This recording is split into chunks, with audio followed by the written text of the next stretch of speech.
Hi, I'm Daniela Cambone, and welcome back to StansberryInvestor.com. We are still in Las Vegas here at the Stansberry Research Show, now joined by John Doody, editor of Gold Stock Analyst. John, good to see you. Always happy to be with you. Thank you, Danny. It's great to be with you again. You know, I had the honor of introducing you on stage, and I said, wow, we go way back. I started thinking the first time we met, and I thought, wow, I've been covering gold way too long, John. It was a different millennium.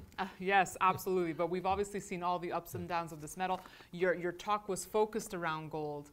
So let's start with that, okay? Because your background is in economics. So help us make sense of why in this perfect economic scenario where gold should be flourishing, it is not. Well, that's a good question. The answer is it's just started.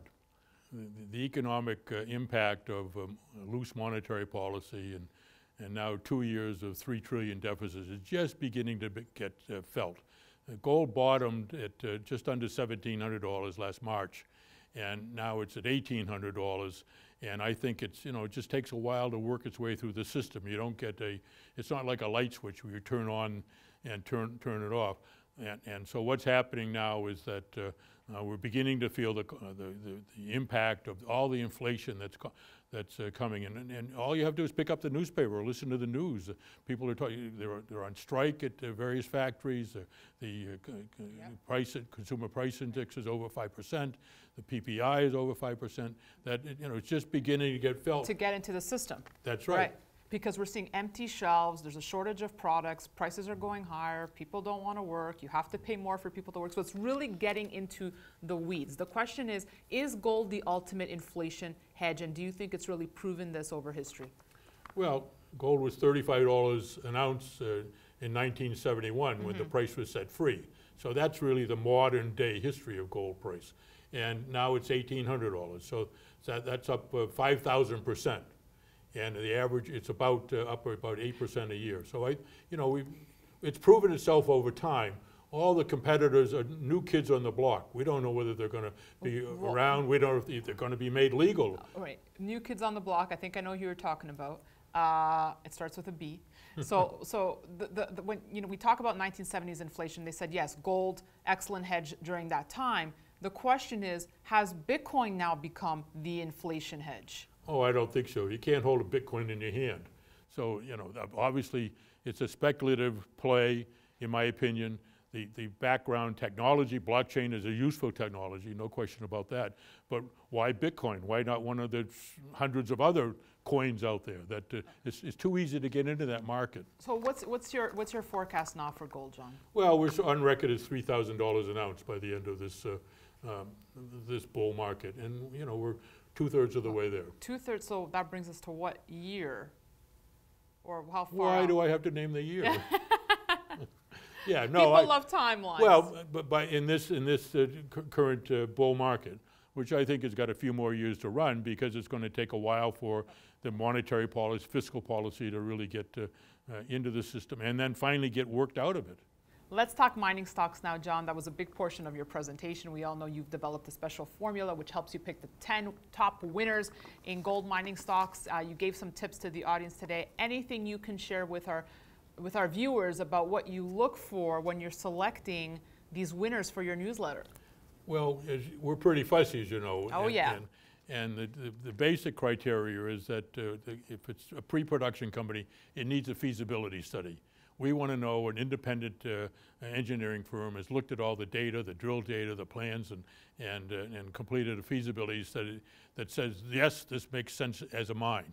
And it takes a long time for a company to get to that stage, from the first drill hole that might have found something to the feasibility. It could be 6 or 8 years. And then if it's in production, it's easier to evaluate in some senses, because we operate companies or evaluate companies based upon an operating cash flow model. And what's interesting is you're not a geologist, right? And you take it from really an economics perspective, right? Yeah, well, the geologist can be hired. Right. You can those people, but I want to know, is this company going to make money? Yeah. I take it from a stock approach. Right. What's the company going to be worth? What's the target price? And we're unique in that we give subscribers a target price, something we think the stock will get to now, as opposed to just waving our hands and saying higher. you brought up a good point. We've seen a lot of mine revivals, right? Mines that were previously active being, brought back to life. What does this say about the point we are at in the cycle? Is there not enough gold out there that we need to revive these mines? Are juniors not, doing enough of that grassroots research? What's going on? Well, there hasn't been a lot of exploration because the companies haven't been willing to spend the money or had the money to do it. But, we're never going to run out of gold. That's going to last forever. The question is, what's economic to mine at the current gold price? And a number of mines closed, a number of big mines closed in the early 2000s because gold was $300 an ounce. They couldn't make any money now. Now at 15, 18, 2000, they make a lot of money. And Agnico Yamana brought back Malartic mine. Yep. Detour mine has just been was acquired by Kirkland. And I'm going tomorrow, or no, Thursday, I guess, to visit the Castle Mountain mine, which was a Viceroy mine shut in the early 2000s, now being brought back to life by Equinox. And it's at current gold prices, it's got over 2 million ounces of reserves. It makes sense.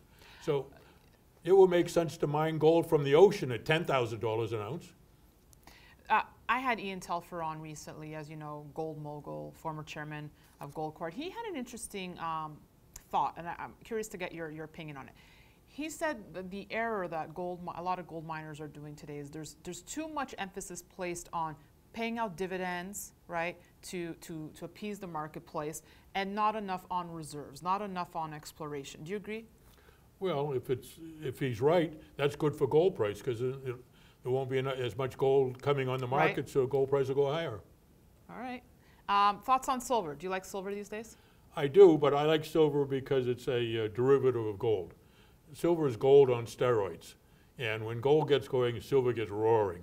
And we have the Silver Stock Analyst too. Garrett writes that. Yes. And, it's got a great track record. So just the beginning, gold and silver, just getting started? Just getting revving started. Up the engines? Yep. All right, let's see what happens. John Doody, thank you so much for stopping by. Thanks, Danny. And thank you for watching. We'll have much more for you coming up, so be sure to stay tuned to StansberryInvestor.com here from Las Vegas.